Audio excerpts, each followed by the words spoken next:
Good morning friends. तो friends, आज से हम लोग फाइनेंशियल मैनेजमेंट का टॉपिक कंसेप्ट स्टार्ट कर रहे हैं। फाइनेंशियल मैनेजमेंट होता क्या है,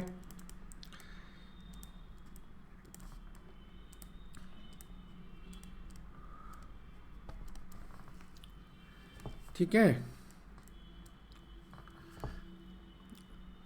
क्या ऑब्जेक्टिव्स हैं हमारे, क्या स्कोप्स हैं, अब हम सारी चीज़ें इसको समझेंगे। ये बहुत ही इम्पॉर्टेंट है। अगर मैं एक नट सेल में सिंपल सी बात करूं तो financial management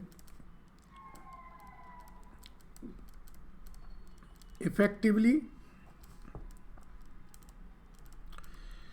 utilisation of finance या अवेलेबल फाइनेंस। अगर हम अवेलेबल फाइनेंस को इफेक्टिवली यूटिलाइज कर रहे हैं तो that is the proper financial management. But ये इतनी सी डेफिनेशन नहीं है, थोड़ा सा हमें से डिटेल में चलना पड़ेगा। तो let's start something great, something good. तो देखिए, यहाँ पर इन्होंने फाइनेंशियल मैनेजमेंट के बारे में बताया। चलिए हम लोग इंट्रोडक्शन पढ़ते हैं।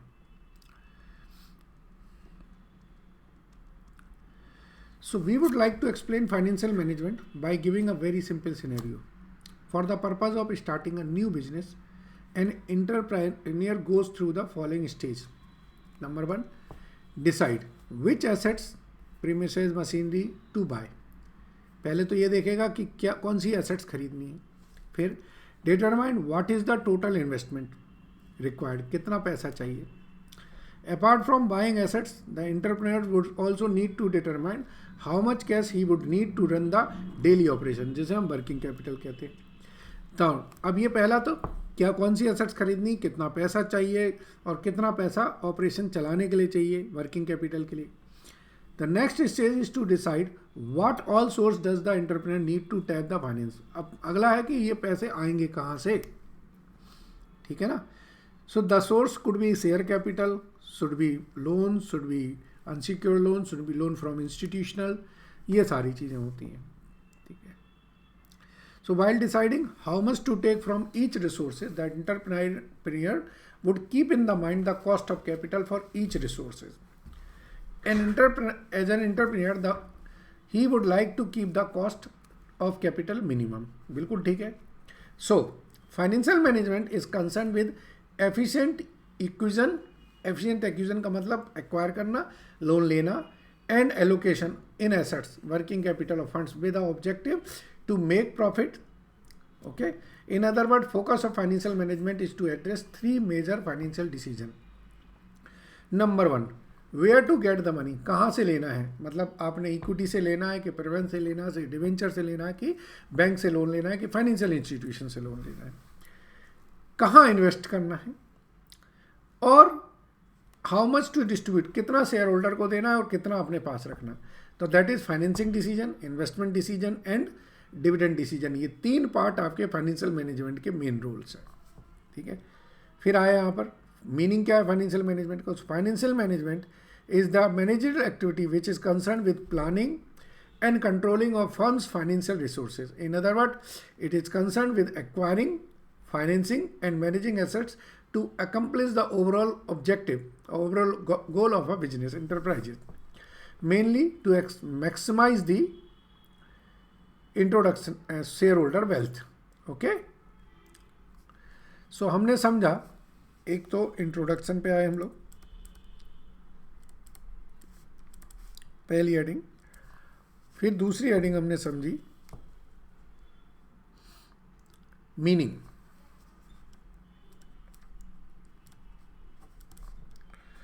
Of financial management.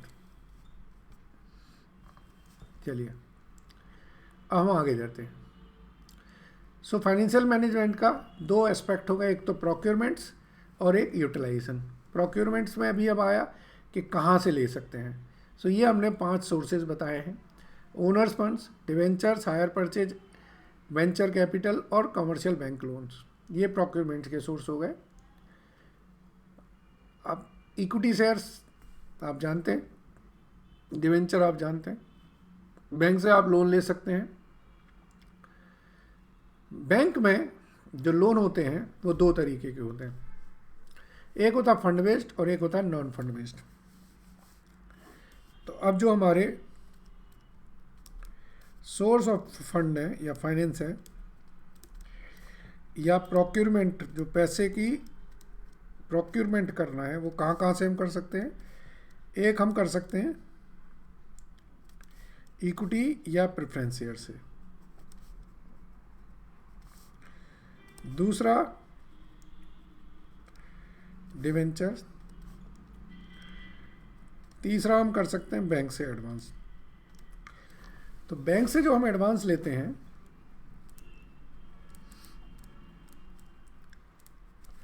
इसमें दो तरीके के लोन लिए जाते हैं। एक होता है फंड बेस्ड और एक होता है नॉन फंड बेस्ड।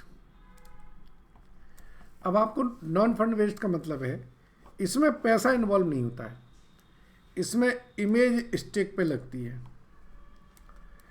इसको हम फी बेस्ड इनकम भी कहते हैं। क्या मतलब है इसका?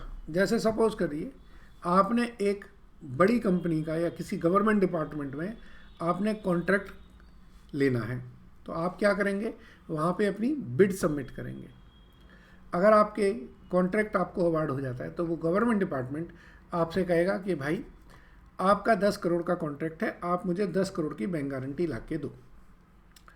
इसका मतलब है कि अगर आपने मेरा काम नहीं किया तो मैं आपके बैंक से 10 करोड़ रुपए ले लूँगा।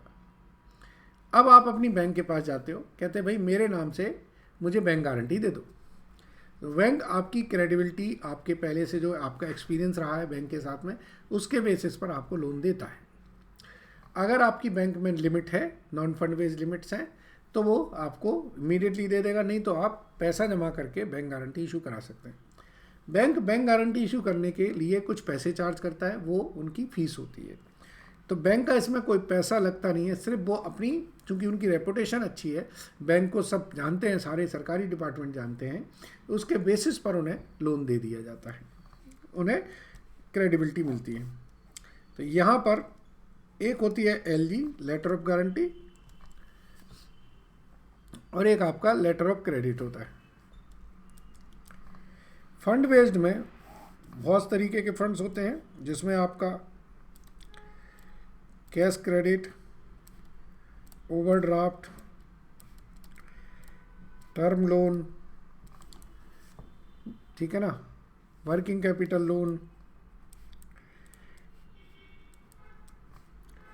बिल्स परचेज, बिल डिस्काउंटेड, और बहुत सारे, ये सारे जिनमें पैसा इन्वॉल्व है, इसमें मनी इन्वॉल्व है, तो वो सारे फंड बेस्ड हो जाते हैं। ठीक है। फिर इंटरनेशनल फंडिंग होती है। इंटरनेशनल फंडिंग में हम बाहर से पैसा ले सकते हैं। अब आता है इफेक्टिव यूटिलाइजेशन ऑफ फंड्स। अगर मैंने पैसे तो ले लिए लेकिन मैं उसको यूटिलाइज नहीं करा, मान लीजिए मैंने 10% 12% लोन पर, इंटरेस्ट पर लोन ले लिया, लेकिन मैं ऐसी जगह पैसा लगा रहा हूँ जहाँ से मुझे 5% 6% की रिटर्न है, तो मेरा यूटिलाइजेशन सही नहीं है। सो नाउ यूटिलाइजेशन में the fund finance manager is also responsible for effective utilization of funds. He has to point out the situation where the funds are being kept or idle, where proper use of fund is not being made. All the funds are procured at a certain cost, and after entailing a certain amount of risk, if the funds are not utilized so that they can generate an income higher than the cost, there is no point of running the business. ठीक है, तो ये utilisation के हैं।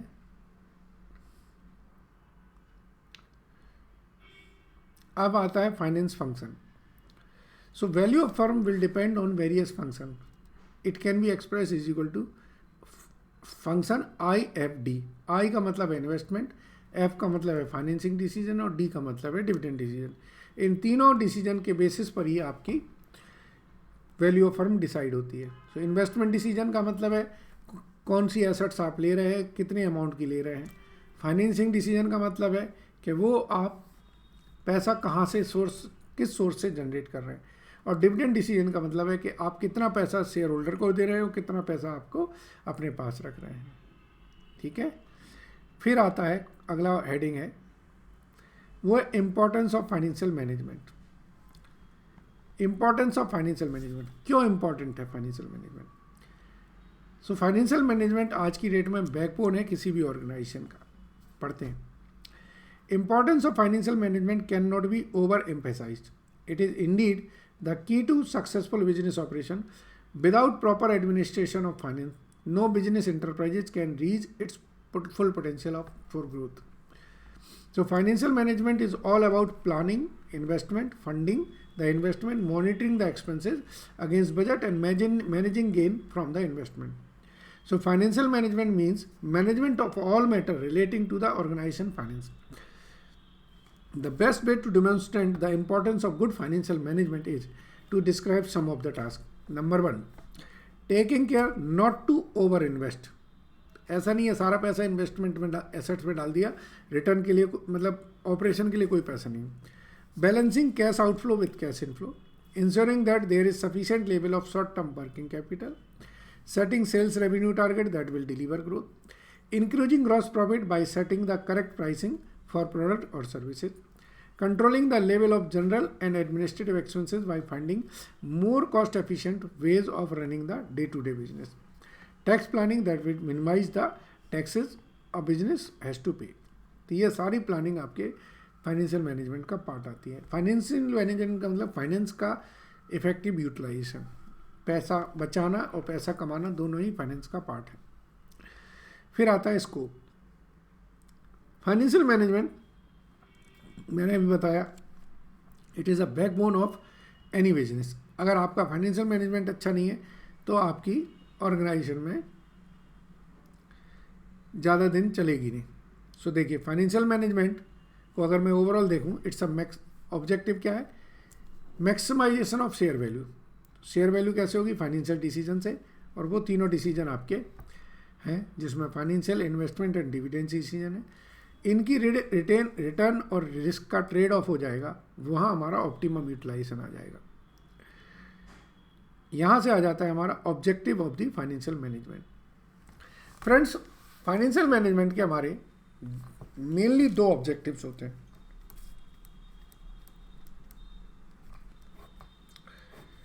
एक होता है profit maximisation,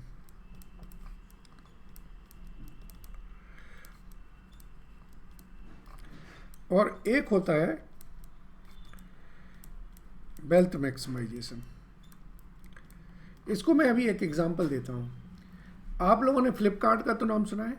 yes, सुना है। आपको पता है अभी अप्रोक्सीमेटली इतने रुपए में 70% स्टेक ली है फ्लिपकार्ट की एक बड़ी कंपनी ने, याद है? अब ये बताओ, फ्लिपकार्ट तो अभी भी लॉस में चल रही है,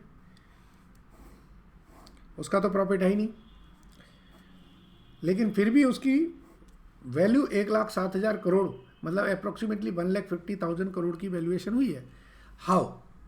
so this is called wealth. Wealth का मतलब फ्लिपकार्ट के साथ मोर देन 15 करोड़ कस्टमर जुड़े हुए हैं। Although Flipkart is operating in loss, लेकिन उसकी कस्टमर बेस की वजह से उसकी वेल्थ बढ़ी हुई है। सो यहाँ से फाइनेंशियल मैनेजमेंट के 2 ऑब्जेक्टिव आते हैं। एक तो प्रॉफिट, जिसे हम एब्सोल्यूट टर्म्स में कहते हैं कि एब्सोल्यूटली प्रॉफिट बढ़ाना है, और दूसरा होता है वेल्थ बढ़ाना। सो पढ़ते हैं। Efficient financial management requires the existence of some objective of goal, because judgment as to whether or not a financial decision is efficient must be made in the light of some objective। अगर मेरा कोई objective ही नहीं है तो मैं क्या पता करूँगा मैंने अचीव किया या नहीं किया? तो नंबर 1 है profit maximisation.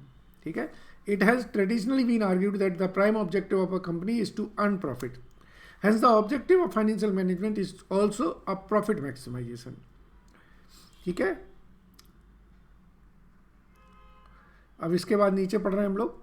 How ever the profit maximisation cannot be the sole objective of the company, it is best as a limited object. If profit is given undue importance, a number of problems can arise.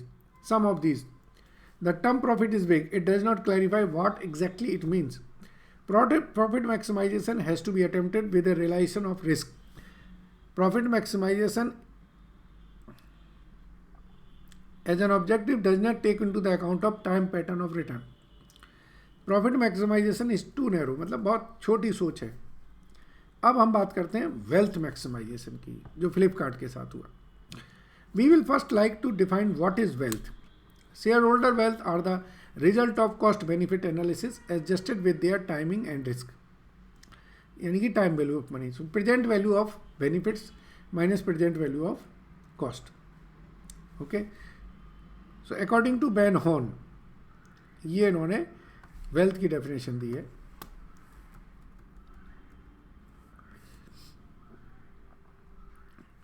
Value of a firm is represented by the market price of the companies common stocks. आपको पता है आज की date में रिलायंस की जो market value है वो मोर देन 3 लाख करोड़ है, और इसी वजह से मुकेश अंबानी के पास मोर देन 2 लाख करोड़ की वेल्थ है। लेकिन क्या 2 लाख करोड़ उन्होंने कमाए हैं? नहीं, उनके शेयर की वैल्यू बढ़ते बढ़ते बढ़ते बढ़ते बढ़ गई है। तो जो शेयर प्राइस बढ़ी है उस वजह से उनकी वेल्थ बढ़ी है। जितनी भी वेल्थिएस्ट पर्सन है उनके पास उनके शेयर्स की वैल्यू बढ़ गई है, ध्यान रखिएगा। एब्सोल्यूट टर्म्स में हो सकता है उन्होंने आज से 10 साल 20 साल पहले 1% में वो पैसे इन्वेस्टमेंट किया हो। So the market price of a firm's stock represent the focal judgement of all market participant as to what the value of particular firm is. Okay, so stockholder hire manager to run their firms because stockholder have absolute power to hire the fire manager. Managers set aside their interest and maximize stock price because market are efficient. Stockholder wealth is maximized because lender are fully protected from stockholder action. Firm value is maximized because there are no cost created for the society. And social wealth is maximized. तो maximisation का मतलब है आपकी firm की value कितनी ज़्यादा बढ़ रही है।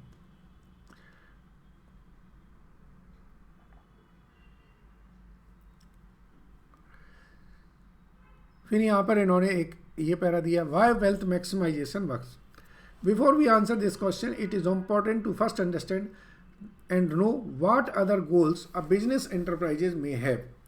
सम of the other goal is achieving a higher growth rate, attaining a larger market share, gaining leadership in the market in terms of product and technology, promoting employees' welfare, increasing customer satisfaction, improving community life, supporting actions, education and research, solving societal problems. Though the above goals are important, but primary goal remain to be wealth maximization, as it is critical for the very existence of the business enterprises. अब है कभी कभी ये पूछ लेते हैं question में कि भाई वेल्थ मैक्सिमाइजेशन अच्छा है कि प्रॉफिट मैक्सिमाइजेशन अच्छा है, तो ये इस पैरा से कवर्ड होता है, conflicts in profit versus value maximization. In any company, the management is the decision-taking authority. As a normal tendency, the management may pursue its own personal goal as a normal tendency. But in an organization where there is a sufficient, significant outside participation, the management may not be able to exclusively pursue in personal goal due to a constant supervision of various stakeholders. So every entity associated with the company will evaluate the performance of the management from the fulfillment of its own objective. So the survival of the management will be threatened if the objective of any of the entities remain unfulfilled. इसको मैं थोड़ा समझाता हूँ। एक आपकी खुद की private limited company है और एक आपकी लिस्टेड कंपनी है जिसमें आपके बाहर के लोग, पब्लिक के लोगों ने भी पैसा लगा रखा है। तो अब आपने बैंक से लोन ले रखा है, आपके पब्लिक ने पैसा ले रखा है, आपने अनसिक्योर्ड लोन ले रखे हैं। अब अगर आपकी कंपनी परफॉर्म नहीं कर रही है तो जिन लोगों ने पैसे लगा रखे हैं उनके इन्वेस्टमेंट की रिटर्न नहीं आ रही है। तो बेसिकली आपकी ऐसी कंपनी को, लिस्टेड कंपनी को, ये सारे लोग नज़र रखे हुए हैं। तो मैनेजमेंट कोई भी एक्शन नहीं कर पाएगा जिसमें वो अपना पैसा निकाल ले जाए, ये समझाना चाह रहे हैं। So the wealth maximization objective is generally in accordance with the interest of various groups, ठीक है, such as owner, employee, creditor and society. Thus it may be consistent with the management objective for survival. So owing to limitations in profit maximization in today's real world situation, which is uncertain and multi-period in nature, wealth maximization is a better objective. ठीक है, आप wealth बढ़ाइए, profit तो बढ़ जाएगा automatically. ठीक है। सो ये इन्होंने इसको डेफिनेशन दी है। प्रॉफिट मैक्सिमाइजेशन में लार्ज अमाउंट ऑफ प्रॉफिट होता है, वेल्थ मैक्सिमाइजेशन में highest market value of the share होती है। एडवांटेज क्या है? Easy to calculate, easy to determine the link. Disadvantage क्या है? Emphasis the short term gain, short term gain पर फोकस ज़्यादा करता है। Ignoring risk and uncertainty, ignoring the timing and return and required immediate resource. अब share holder wealth maximisation concept में हम लोग एम्फेसिस करते हैं लॉन्ग टर्म पे, तो ये फ़ायदा है। रिस्क एंड रिकॉग्निशन को हम रिकॉग्नाइज करते हैं, टाइमिंग रिटर्न्स को रिकॉग्नाइज करते हैं, शेयर होल्डर वेल्थ को रिकॉग्नाइज करते हैं। Offer no clear relationship between financing decision and share price, can lead to management anxiety and frustrations. अब अगर फ्लिपकार्ट पहले साल में ही कहता कि मुझे तो लॉसेज हो रही हैं, मुझे क्या फ़ायदा, तो मैनेजमेंट फ्रस्ट्रेट हो गए और बंद कर देता कंपनी, तो आज फ्लिपकार्ट 1 लाख करोड़ में नहीं बन रही होती। चलिए एग्जाम्पल देखते हैं। Profit maximisation can be achieved in short term at the expenses of the long term goal, that is the wealth maximisation. हम मतलब वेल्थ मैक्सिमाइजेशन को इग्नोर करके प्रॉफिट मैक्सिमाइजेशन अचीव कर सकते हैं। ये इन्होंने एक क्वेश्चन दिया है, इसको पढ़ते हैं, समझते हैं इसको करने के लिए।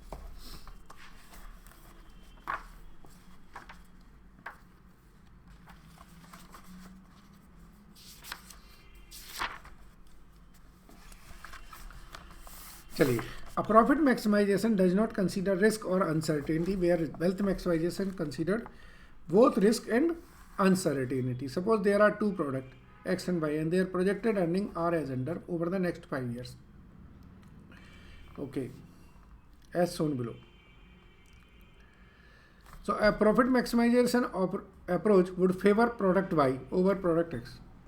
However, the product is Y is more risky than product X, then the decision is not as straightforward as the figure seems to indicate. It is important to realize that a trade-off exists between the risk and return. So stakeholders expect greater return from investment of higher risk and vice versa. So to choose product Y, stakeholder would demand a sufficient large return to compensate for the comparatively greater risk. So friends, अब इन्होंने बताया X और Y है, X 10,000 दे रहा है, Y 11,000 दे रहा है, तो Y रिटर्न तो ज़्यादा दे रहा है, लेकिन अगर Y रिस्क ही ज़्यादा है तो बेसिकली जो स्टेक होल्डर है वो कहेंगे कि हमें इससे ज़्यादा रिटर्न कमा के दो। Now this is very important topic जो अब हम पढ़ रहे हैं, that is the role of the financial executives. देखिए, फाइनेंशियल एग्जीक्यूटिव्स कौन होते हैं? जो financial department, finance management, finance में काम करते हैं। अब उनके क्या रोल है वो भी समझिए। Modern financial management have come a long way from the traditional corporate finance. As the economy is opening up and global resources are being tapped, the opportunity available to finance manager virtually have no limits.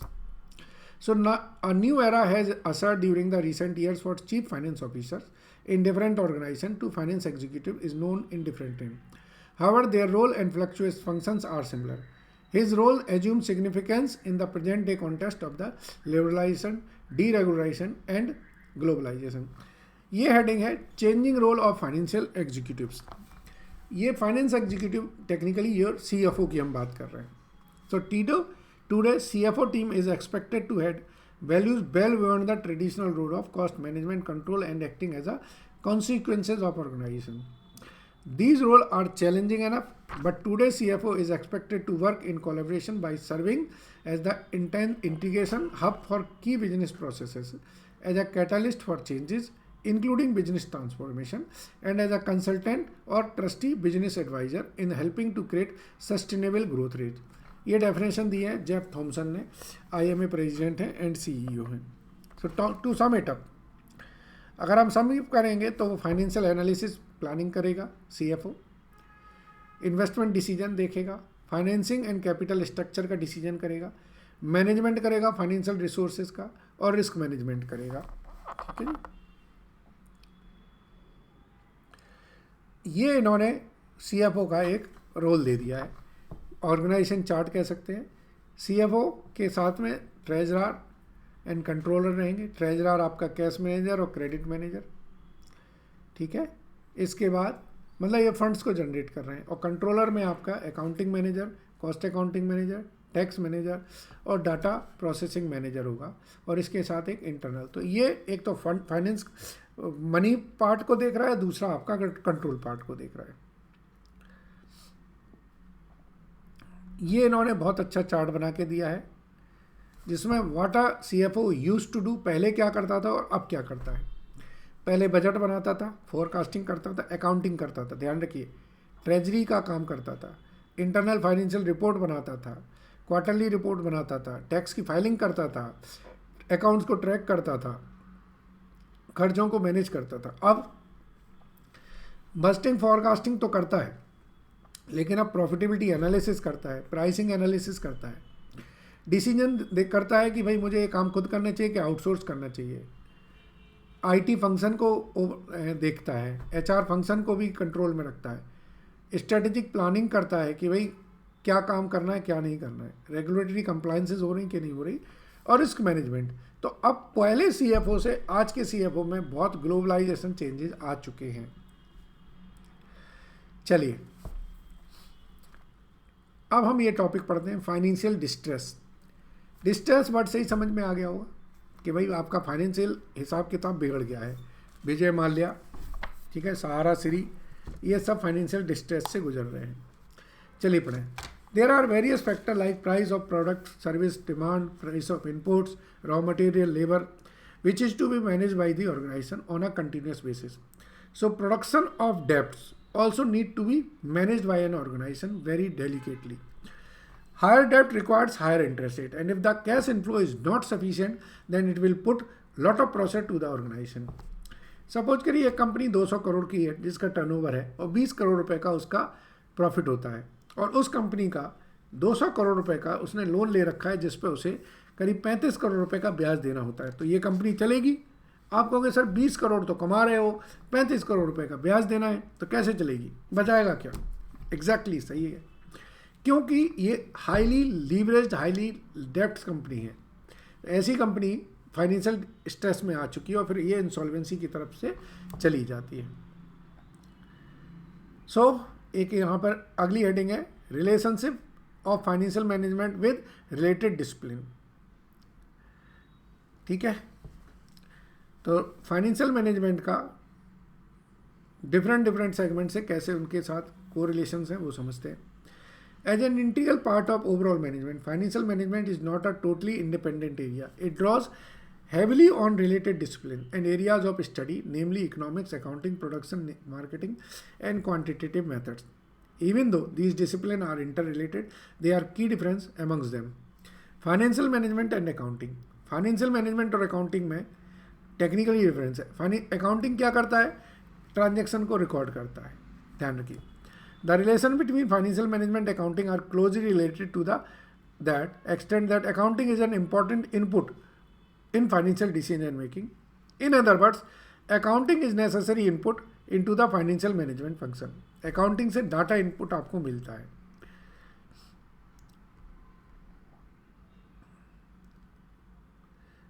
फिर financial management and other related disciplines आते हैं.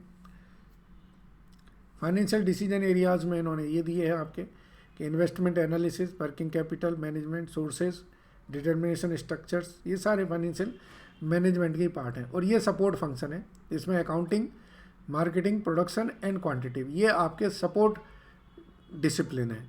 ये department support departments हैं basically. ठीक है, फिर next heading देखते हैं हम लोग, एजेंसी प्रॉब्लम्स. इसको भी समझते हैं. Though in a sole proprietorship partnership firms ETC owner participate in the management, but in corporates owner are not active in management, so there is a separation between owners, shareholder and manager. In theory, manager should act in the best interest of the stakeholder. However, in reality, manager may try to maximize their individual goal like salary, perks. So there is a principal agent relationship between manager and owner, which is known as agency problem. In a nutshell, agency problem क्या है? Agency problem is the change that manager may place personal goal ahead of goal of the owner. Agency problem lead to agency cost. Agency cost is the additional cost borne by the shareholder to monitor the manager and control their behavior so as to maximize shareholder wealth. Generally, agency costs are 4 types: monetary, bonding, opportunity and structuring. इसको मैं अगर अपनी भाषा में कहे, आपके यहाँ आप मालिक हैं और आपने अपने अंदर अपने साथ में आपने कई लोग अपॉइंट कर रखे हैं जो काफ़ी सीनियर प्रोफाइल्स के। अब अगर वो आपका जो ऑब्जेक्टिव है उसको अचीव कर रहे हैं तो कोई दिक्कत नहीं, लेकिन वो अगर अपने पर्सनल गोल अब अचीव करने लगे तो फिर आपको दिक्कत है। तो आप उनकी मॉनिटरिंग करते हैं कि ये क्या खाते हैं, क्या पीते हैं, कहाँ रहते हैं, कैसा इनका बिहेवियर है, कहीं कोई कंपनी के साथ में डिस्ट्रेस तो नहीं कर रहे हैं ना। तो ये सारी चीज़ें आप इस सेगमेंट में पढ़ते हैं, ठीक है। So now it is a summary. So पढ़ते हैं फाइनेंशियल मैनेजमेंट क्या है। Financial management is concern with efficient acquisition, acquire करना and allocation of funds. In the modern time, financial management include, beside procurement, the 3 different kinds of decision, that is investment decision, financing decision and dividend decision. Out of the 2 objective, profit maximization and wealth maximization, in today's real world situation, which is uncertain and multi-period in nature, wealth maximization is a better objective. Today, the role of CFO is no longer confined to accounting, financial reporting and risk management. It is being a strategic business partner of the CEO. Now, the relationship between financial management and accounting are closely, to the extent that accounting is an important input in the financial decision making. And manager may work against the interest of the stakeholder. Management may work, यहाँ agency की बात आ गई. So manager may work against the interest of the shareholder and try to fulfill their own object. This is called an agency problem. So friends, we have tried to just briefly summarize the topic of scope and objective of the financial management. अब आप जब इसके questions पढ़ेंगे जो हम लोगों ने book में क्वेश्चन आंसर फॉर्म में दिए हैं, तो आपको थोड़ा समझ में आएगा कि इस पैरा का, इस लैंग्वेज का मीनिंग क्या है, ठीक है। So please go through the book deeply, और थियोरटिकल क्वेश्चन जरूर आते हैं 4 से 8 नंबर के। So please don't ignore this chapter. Short note में ऐसे चैप्टर्स आते हैं, जैसे एजेंसी प्रॉब्लम आ जाए या एजेंसी कॉस्ट का एक शॉर्ट नोट ले दीजिए।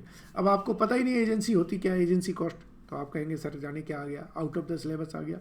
फ्रेंड्स, कभी भी आउट ऑफ सिलेबस नहीं आता, ये मान के चलिए। आपने नहीं पढ़ा होता है इसलिए वो आउट ऑफ सिलेबस कहते हैं।